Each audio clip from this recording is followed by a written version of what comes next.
सो hey guys, मेरा नाम ओम लहरवानी है और आज से मैं एक नई सीरीज़ की शुरुआत करने जा रहा हूँ। इसमें मैं करूँगा क्या कि मैं एक वेबसाइट का यूज़ करने वाला हूँ जिसका नाम है स्क्रीनर। और ये स्क्रीनर जो है ये मेरी पर्सनल फेवरेट वेबसाइट है स्टॉक स्क्रीनिंग करने के लिए।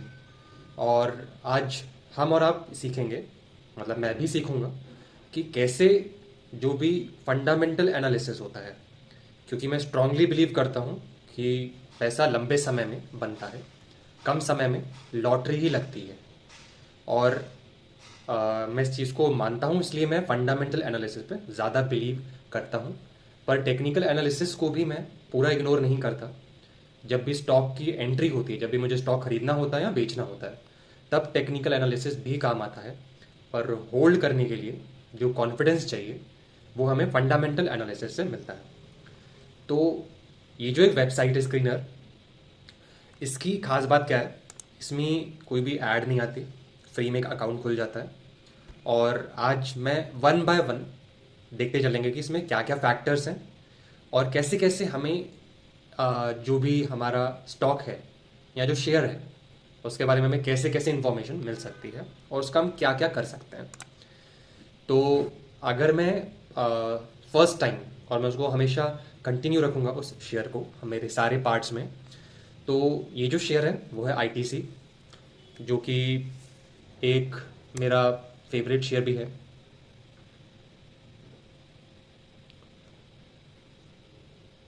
तो ये जो आईटीसी लिमिटेड है, इसमें मैं अगर आपको बताता चलूँ, मुझे इसमें पूरी चीज़ें तो नहीं पता है कि क्या कैसे करना होता है, इसलिए मैंने स्टार्टिंग में बोल दिया था कि अपन सीखेंगे कि स्टॉक को स्क्रीन कैसे किया जाता है।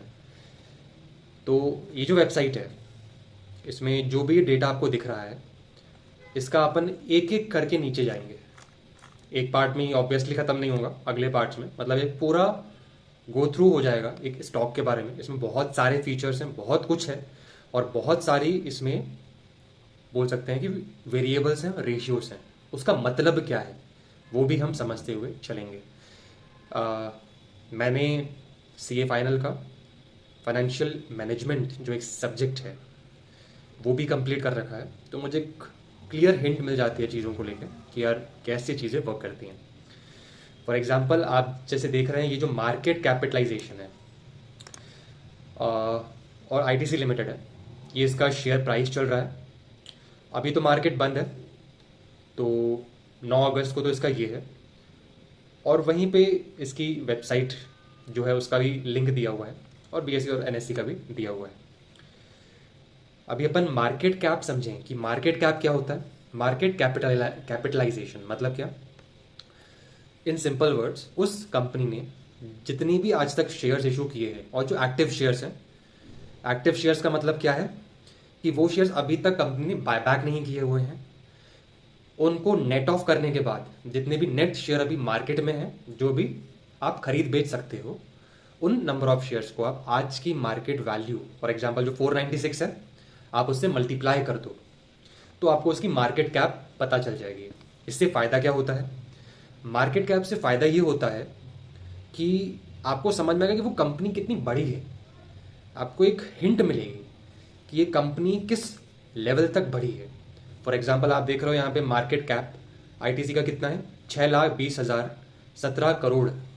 और वहीं अगर मैं रिलायंस का देखूँ, वो क्या है, 19,94,968 करोड़ रुपए का इनका मार्केट कैप है। तो आप समझ सकते हैं इससे बिल्कुल 3 गुना कंपनी है वो रिलायंस। तो आपको इससे एक आइडिया मिल जाएगा। करंट प्राइस क्या है, आज जो प्राइस चल रही है, ठीक है। हाई और लो, हाई और लो जहाँ तक मैं समझता हूँ, ये अब तक ये कितना हाई जा चुका है, मतलब पिछले 1 साल के दौरान में ये कितना हाई जा चुका है और कितना लो जा चुका है, उसका बस एक प्राइस है आपको एक अंदाज़ा देने के लिए कि अभी प्राइस हाई है कि लो है। क्योंकि अगर प्राइस हाई है तो टेक्निकल एनालिसिस के अकॉर्डिंग आप सही, अभी ये समय सही नहीं है स्टॉक खरीदने का।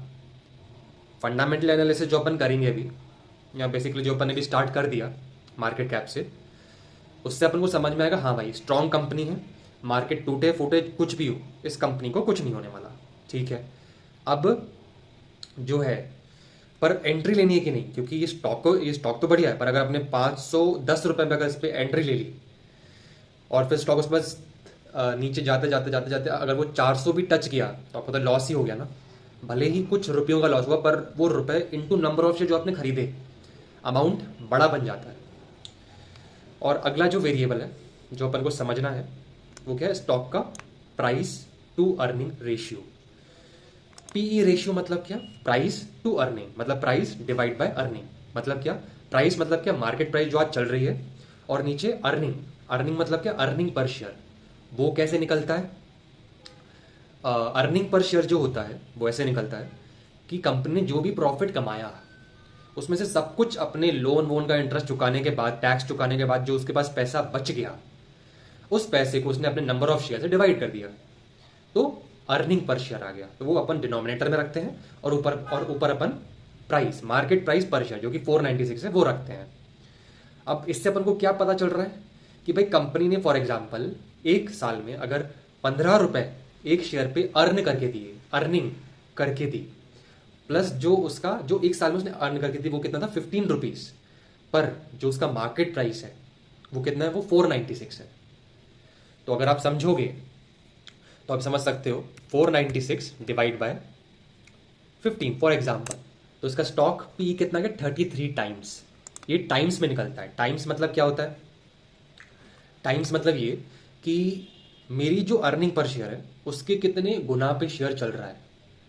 तो जितना ज्यादा होगा उतना वो महंगा शेयर है, पर ये रिलेटिव टर्म्स में होता है।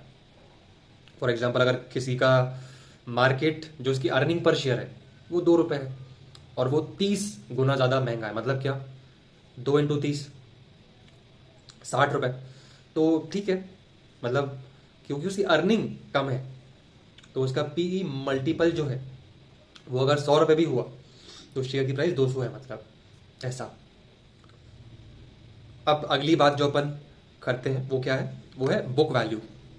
बुक वैल्यू मतलब क्या होता है, बुक वैल्यू मतलब होता है अगर आपने कभी किसी कंपनी की बैलेंस शीट देखी हो तो उस बैलेंस शीट में क्या होता है, एसेट्स होते हैं, लाइबिलिटीज होती हैं, है ना। तो वो जो लाइबिलिटीज हैं उसमें कुछ हिस्सा जो आउटसाइड लाइबिलिटीज है उसको हटा दो आप, जो कैपिटल पोर्शन है प्लस जो आज तक का जो अपन ने प्रॉफिट कमाया वो जो पोर्शन है, उन दोनों को जोड़ के divide by number of share करके जो वैल्यू निकलती है वो होती है 50, वो होती है अपन की बुक वैल्यू पर शेयर। बुक्स मतलब क्या, उसके अकाउंट्स, मतलब क्या, जो कंपनी वो जो अकाउंट्स मेंटेन करती है, जो उसके फाइनेंशियल स्टेटमेंट्स हैं, जो उसकी बैलेंस शीट है, जो उसके प्रॉफिट एंड लॉस है, उसमें जो वैल्यूज है उसके बेस पे आज जो वैल्यू निकाली गई वो कितनी है, 60 रुपए, पर वो कितने पे मिल रहा है, वो मिल रहा है 496 पे मिल रहा है। तो इसलिए एक रेशियो भी होता है, price to book value ratio. Book value यहाँ पे 8.3 बना रहा है, आप यहाँ पे वेरीफाई भी कर सकते हैं। कैसे, आप यहाँ पे कर सकते हो 496 डिवाइड बाय जो बुक वैल्यू है 59.7, कितना आ रहा है 8.31। तो प्राइस टू बुक वैल्यू ऐसे, तो एक रेशियो और खत्म हो गया अपन का। अभी अपन जो ये सीख रहे हैं इससे अपन को चीज़ों का मतलब समझ में आएगा। बहुत लोग बस बोलते हैं पी ज़्यादा तो मतलब ये, अरे नहीं, पीई ज़्यादा तो मतलब ये भी समझो उसकी उसकी वो पी रेशियो दो चीज़ों पे बहुत डिपेंड करता है, प्राइस कितना है प्लस अर्निंग पर शेयर कितनी है। तो ये भी समझना इंपॉर्टेंट है कि ये आता कैसे है, ये चीज़ें बनी कैसे। फिर क्या अपन का डिविडेंड यील्ड। डिविडेंड यील्ड मतलब क्या कि कंपनी ने एक साल में जो डिविडेंड डिक्लेयर किया शेयर होल्डर्स को, जो शेयर होल्डर्स जिसके पास शेयर है आईटीसी का, उसके बैंक में जितना पैसा आएगा एक शेयर के लिए, वो जो रुपया है डिवाइड करो आप उसको उसकी मार्केट वैल्यू से, तो 2.77% आया।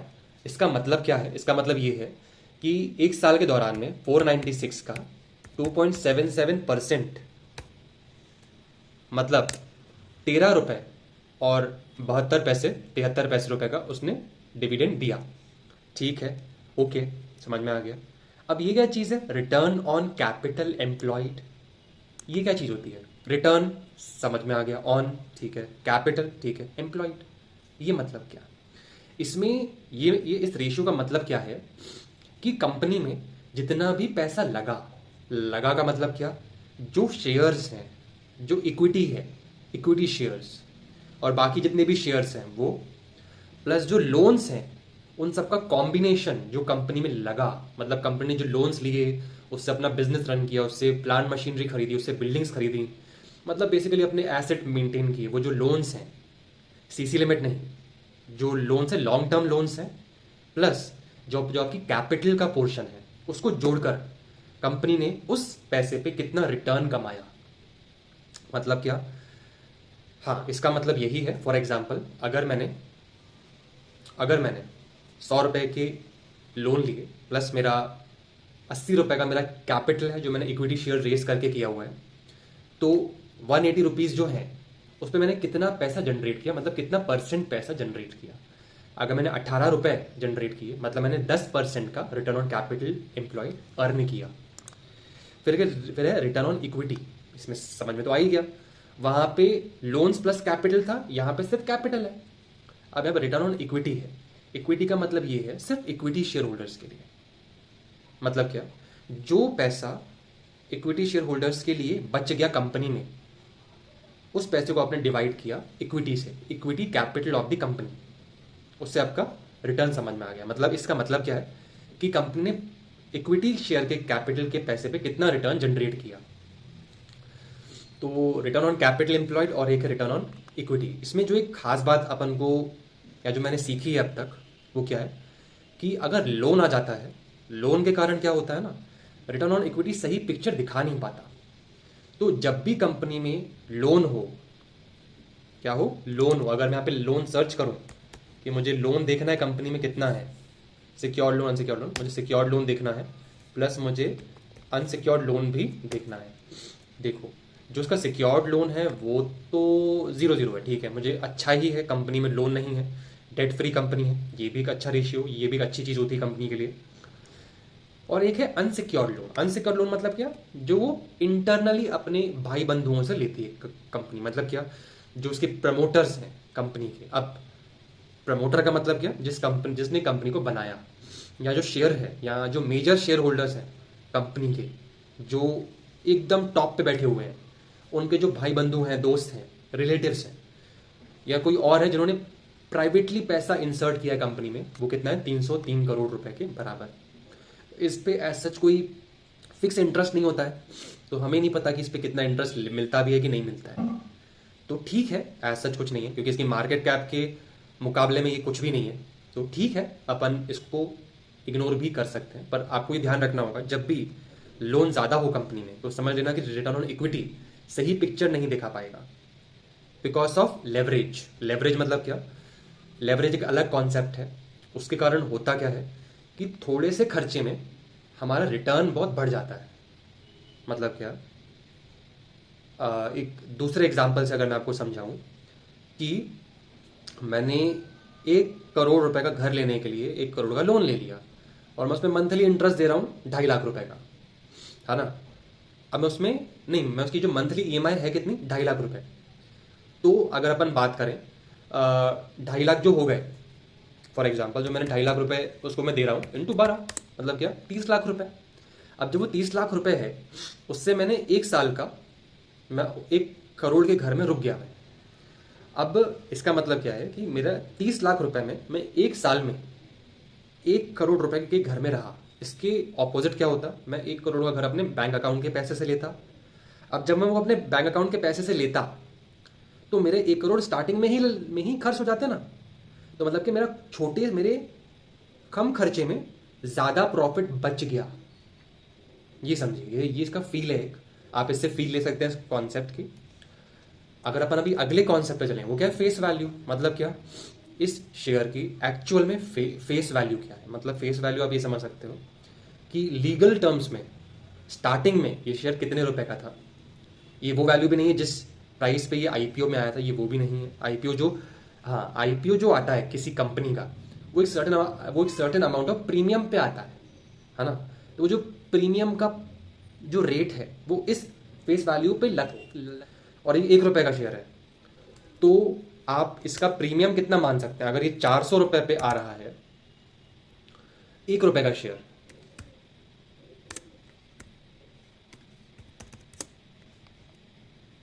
अगर 400 रुपये पे आ रहा है 1 रुपये का शेयर, नहीं,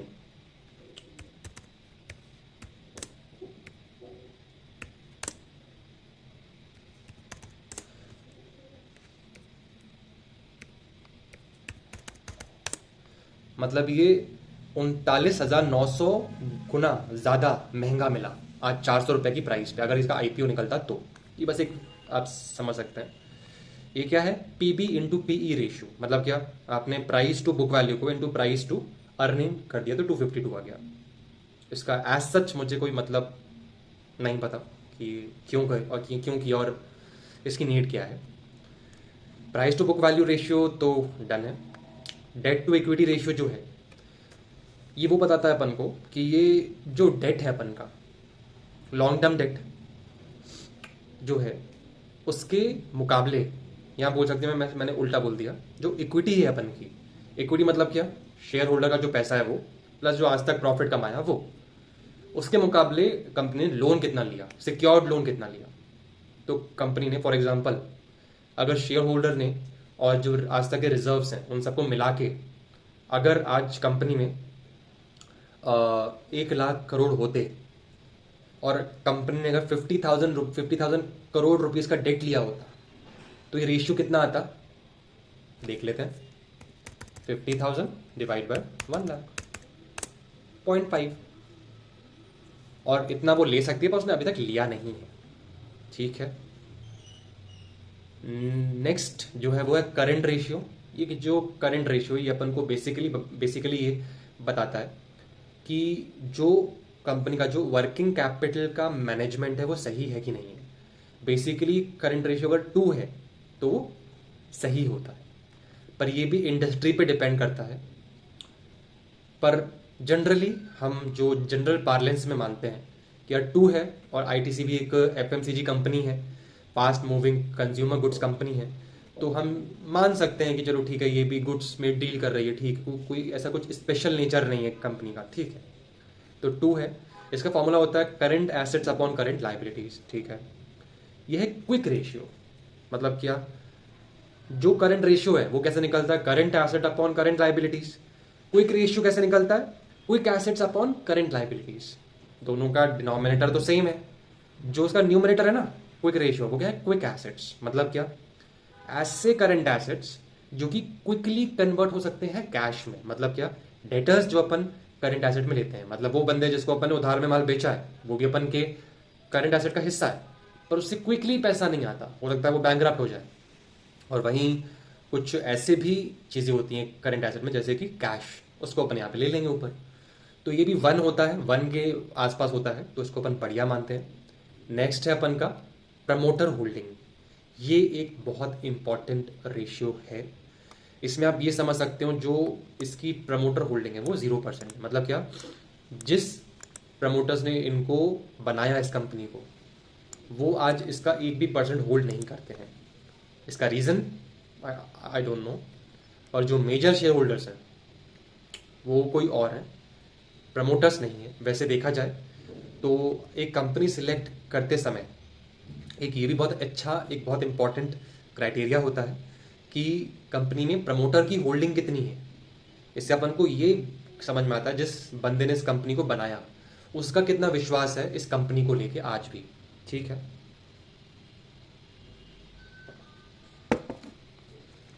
नेक्स्ट क्या है, हाँ ये एक अच्छा रेशियो है, इसको आप बोल सकते हो इंडस्ट्री का पीई रेशियो।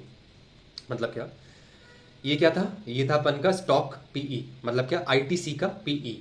आईटीसी कौन सी इंडस्ट्री को बिलोंग करती है, एफएमसीजी इंडस्ट्री को बिलोंग करती है। तो जो एफएमसीजी इंडस्ट्री है उस इंडस्ट्री का एवरेज में पी कितना है, 28, और ये 30 पे है।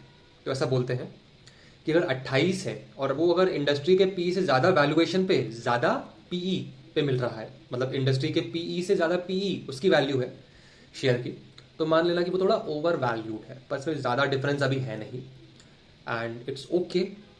आप उसको सेम मान के भी चल सकते हैं क्योंकि यहाँ पे शेयर मार्केट में ना अप्रॉक्सीमेट काम चलता है। पर हाँ 19-20 का फर्क ठीक है, ज़्यादा बड़ा डिफरेंस मैटर करता है।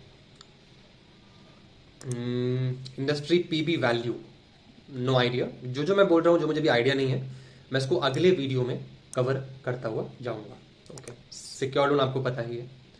और यहाँ पे अगर आपको किसी कंपनी को और जानना है सही से, तो आप उसके बारे में एक ब्रीफ ले सकते हो। फॉर एग्जांपल हम तो आईटीसी को चलो जानते हैं, पर बहुत सारे जो कंपनीज हैं, फॉर एग्जांपल मतलब बहुत सारी कंपनीज हैं, बहुत सारी मतलब बहुत सारी, अगर मैं पे ए डालता हूँ तो यहाँ पे इतनी सारी कंपनीज आ जाती हैं। एबीबी इंडिया लिमिटेड मतलब क्या, कौन सी कंपनी, क्या पता अपन को। तो वो जानने के लिए आप थोड़ा एक ब्रीफ ले सकते हो कंपनी के बारे में, क्योंकि कुछ लोगों को लगता है कि यार मुझे सिगरेट्स की कंपनी में, विस्की की कंपनी में अपना पैसा लगाना नहीं है। वो इन्वेस्टमेंट को अपना मानते हैं, मतलब इतना ज़्यादा इमोशनली कनेक्ट हो जाते हैं इन चीज़ों से। तो उन लोगों के लिए क्या है, एक ब्रीफ राइटअप सामने ही मिल गया कि यार ये किस में है, ये एफएमसीजी में है, सिगरेट्स में है, एफएमसीजी अदर्स में है, होटल्स में है, पेपर बोर्ड्स में है, पेपर में है, पैकेजिंग में है, एग्री बिजनेस में है। और जो की पॉइंट्स हैं, मतलब जो की न्यूज़ है, आप यहाँ से ले सकते हो। यहाँ पे अबाउट पे आ गया, साथ में की पॉइंट्स आ गए, जो भी आपको लगे रीड करने लायक, कि इसका जियोग्राफिकल डिस्ट्रीब्यूशन कैसा है, ठीक है। एफएमसीजी सिगरेट्स में कैसी है, उसका प्रॉफिट में कितना परसेंटेज हिस्सा है, इंडस्ट्री कैसी है, एफएमसीजी में बहुत सारी चीज़ें और भी आती हैं, उसका क्या हाल है, होटल्स बिजनेस में क्या हाल है इसका, और एग्रीकल्चरल बिजनेस में क्या हाल है, और paper boards and paper packaging business में क्या हाल है, ठीक है। एक है डीमर्जर ऑफ होटल बिजनेस, ठीक है। एक जो भी इंपॉर्टेंट, जो भी एक सिग्निफिकेंट न्यूज़ होती है वो यहाँ पे दिख जाती है, पर आप यहाँ देख सकते हो लास्ट एडिटेड 7 months 2 weeks अगो। तो आप इस पे रिलाय कर सकते हो, बट कहीं ना कहीं आपको ये पता होना चाहिए कि ये थोड़ा आउटडेट हो चुका है। आज की डेट में तो ये आउटडेटेड ही है, ठीक है। अपन नीचे बढ़ते हैं, आप इसमें और रेशियोज भी देख सकते हो। रेशियोज कौन से वाले, ये सारे रेशियोज जो हैं आप बैठ बैठ करके देख सकते हो। इसका मतलब कि ये कैसे रेशियोज हैं, ये कैसे अपन स्टॉक को स्क्रीन कर रहे हैं। मैं इन सब पे आऊँगा और आपको ये बताते हुए चलेंगे।